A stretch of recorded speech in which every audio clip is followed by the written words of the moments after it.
Alors bonjour, donc voici le premier cours concernant l'interactivité sur Flash. Alors dans ce cours nous allons donc reprendre le fichier précédent avec nos différentes sphères, nos différentes boules qui rebondissaient. Voilà, donc j'ai fait un test de l'animation, j'ai compilé donc en SWF. Et nous allons donc maintenant créer un bouton générique et attribuer un nom à ce bouton et vous allez voir donc un nom d'occurrence à chaque sphère. Alors, on va se diriger donc vers le panel des outils.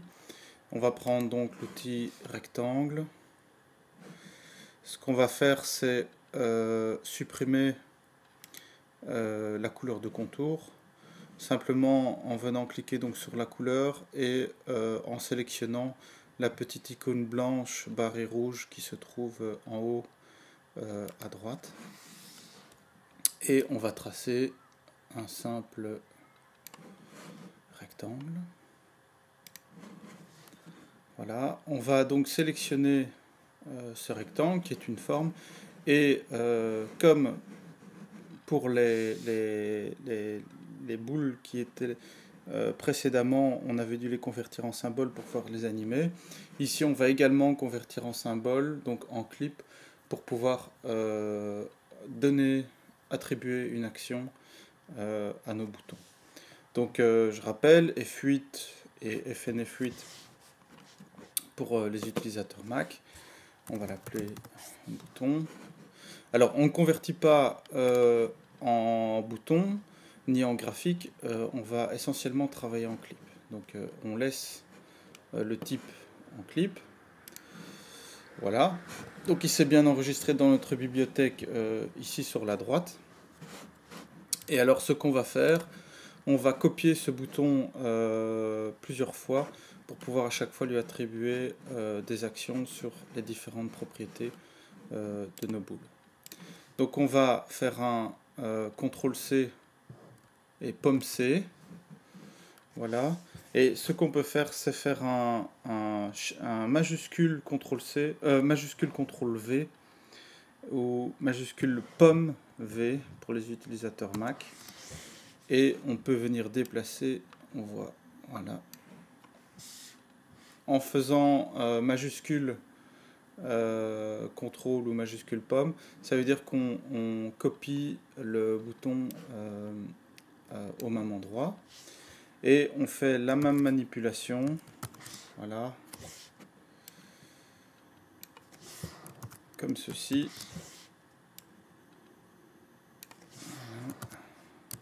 Donc à chaque fois, CTRL C majuscule CTRL V et pomme C majuscule pomme V. Et nous allons attribuer une couleur. Donc en sélectionnant les deux premiers, on peut jouer sur la teinte. Voilà, un gris foncé. Donc ça va correspondre à cette boule-ci.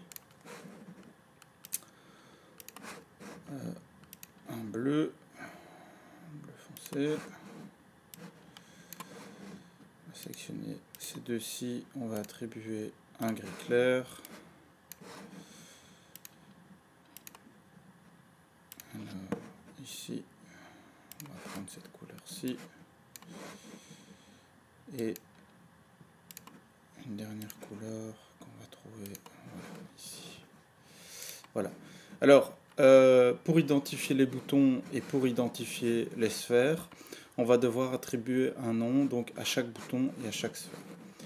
On va cliquer sur le premier bouton, on va aller donc dans ces propriétés, ce panel de propriétés ici en bas, et on a donc un nom d'occurrence. Et le nom de l'occurrence, c'est le nom qui va nous permettre d'identifier le bouton, donc on va l'appeler BTN1 off. Le deuxième BTN1 on, et ainsi de suite. BTN2 off. Faites bien attention lors de l'écriture de votre nom d'occurrence, à savoir qu'il ne peut pas commencer par un chiffre et il ne peut pas contenir de ponctuation. Donc voilà, ptn4 off, ptn4 on, btn5 off et btn5 on. Voilà, donc on voit bien mes noms de boutons qui sont ici. Et en face de chaque bouton, on va écrire un petit texte.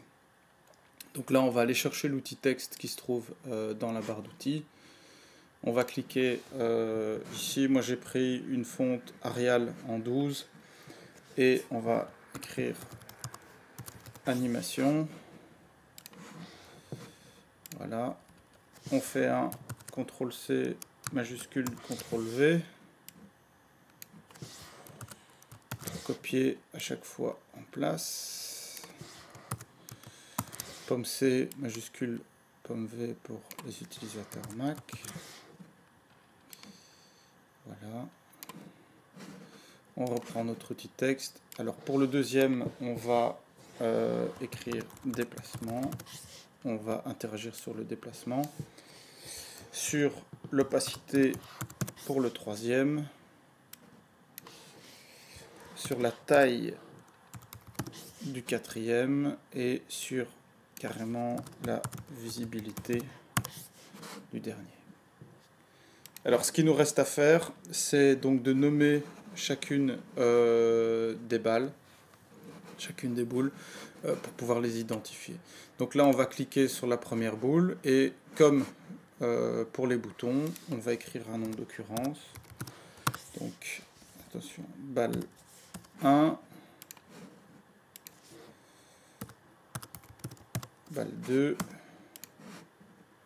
Par précaution, vous pouvez faire un Enter à chaque fois que vous avez écrit votre nom d'occurrence.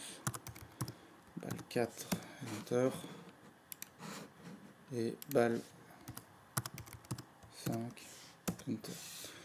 Alors voilà, on a donc préparé donc, chacun de nos clips pour pouvoir donc maintenant introduire de l'ActionScript et contrôler certaines propriétés donc des balles. C'est ce que je vous propose de faire donc au tutoriel suivant.